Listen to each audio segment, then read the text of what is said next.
Hey, and welcome back to 9 hours, 9 persons, 9 doors. So from what I can remember last time was that Junpei was kidnapped in his own home by a guy in a gas mask and brought to a ship which is pretty much identical to Titanic and is sinking too. And so he's got to get out, but the only way he can get out is through all these locked doors. And there's a bunch of other people, 8 others. And he has 9 hours to finish the game, and all that's happened now is that they've all met up and they've all got code names, and one of them has turned kind of psycho and he has now escaped through a giant metal door. So, let's see what happens.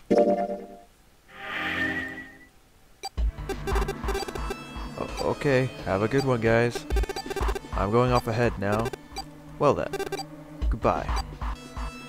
He raised his hand and waved, a twisted smirk on his face. Then he was gone. There we go, that's what I remember. And the door ground shut with a dull clang of metal on metal.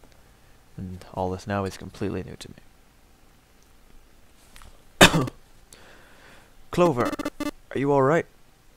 Snake ran to Clover's side as she lay on the floor. Yeah, I'm fine. She climbed up unsteadily to her feet, and once there leaned heavily on Snake's shoulder for support. Junpei ran to the door. The others followed him. Several pairs of hands grabbed hold of the handles and pulled. They grunted and strained, but... Shit. It won't budge. That was when Lotus, the dancer, spoke. Her voice was quiet. Do you hear something? Like... what? Like some sort of beeping. I can't hear anything. Junpei pressed his ear against the cold metal of the door. The others did the same. Ah. You're right, I can hear it too. What is it? Then they heard something else. It was the 9th man. Shit! Why isn't it stopping? God damn it! You lied! Lied? This wasn't supposed to happen. This is wrong. This is wrong! His voice shook with fear. Safe on the outside, they stepped back from the door and looked at one another. What is happening in there? Open the door! Open the door, please! I'm begging you! Help me! Please, get me out of here! Get me out of here! Junpei grabbed hold of the device. He slammed his hand on the scanner panel. Nothing happened. Why didn't it register him? He looked at the display where the asterisk had shown up. It said, engaged. Oh, this isn't looking good. Oh my god, there's no time left! Is it a bomb or something? Listen, I was lied to. He lied to me, he put me in here. It was him. He killed me. It was him. Ah! Gah! Oh.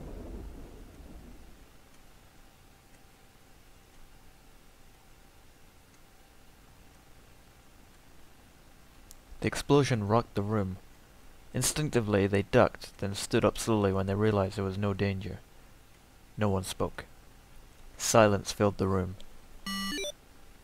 In that silence, the electronic tone that echoed across the room sounding as loud as a gunshot. All eyes turned towards it. It had come from the device mounted next to the door. The display changed from engaged to vacant. Let's see if we can open it. 7. The mountains followed hard. Junpei nodded and placed his hand on the scanner panel. A red asterisk appeared on the LCD panel. The device had registered Junpei's bracelet number, 5. His was not enough, however. At least 2 more people were needed. Junpei asked, which pair?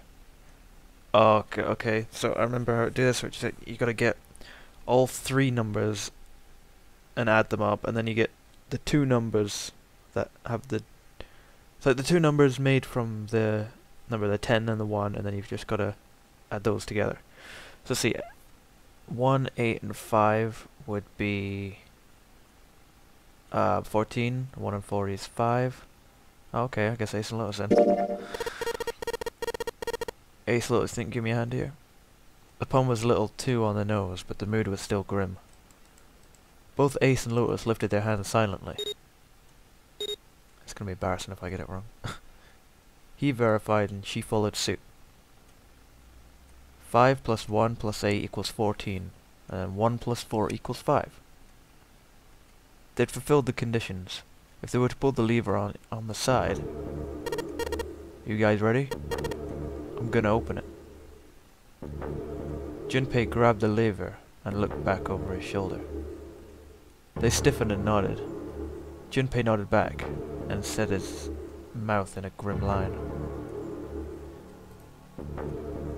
Then he slowly lowered the lever.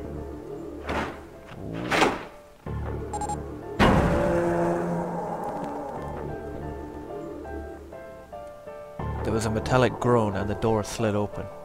A breath of air drifted out of it, carrying a stench that nearly made them gag. Junpei grimaced and put a hand over his mouth. Oh my god. Good god. Lotus and Ace shuddered. 7 grunted. Whoa, that's pretty bad. Even Santa's voice shook. He blew up. It appeared that Santa was right. The hallway on the other side of the door was splattered with chunks of torn flesh and dark red blood. Aye! The shriek echoed across the room. It had come from June. Then her strength left her, and she dropped. As Junpei turned to catch her, the door groaned shut. It did blow up. She crumpled to the floor. June, you okay? Junpei dropped to his knees and put his arm around her shoulders. Then... that was when he noticed. Her whole body was feverish. She was radiating intense heat. What the hell? Where'd this fever come from? June didn't answer. Her face looked like wax and her whole body began to shake. Alright, let's just rest for a minute, okay? You think you can walk? She nodded weakly. Junpei lifted June to her feet and guided her to a nearby chair. Here we go. As gently as he could, he set her down on it.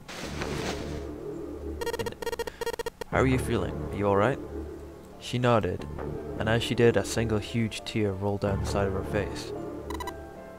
Why did this happen? Her voice cracked, broken by misery and grief, and choked by sobs. Why did this happen? Junpei spun around. Do any of you know what the fuck is going on here? Who's Zero? What's this Nonary game? Come on, anybody. Anything. What the hell is going on? What are we doing here? No one spoke. Ace, Snake, Santa, Clover, 7 and Lotus. They simply stood there, 7 pairs of downcast eyes and 7 grim lines for mouths. June's body shook with silent sobs. They slowed as the minutes ticked by, and eventually they stopped.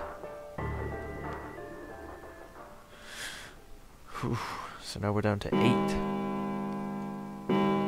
Hopefully we won't have to use that guy's number. Then, suddenly, in the cold, heavy silence that enveloped them like a thick fog, a bell began to ring. The clock in the central hall. 7, 8, 9, 10 times. God, we've lost an hour already. And then on the 10th ring it stopped.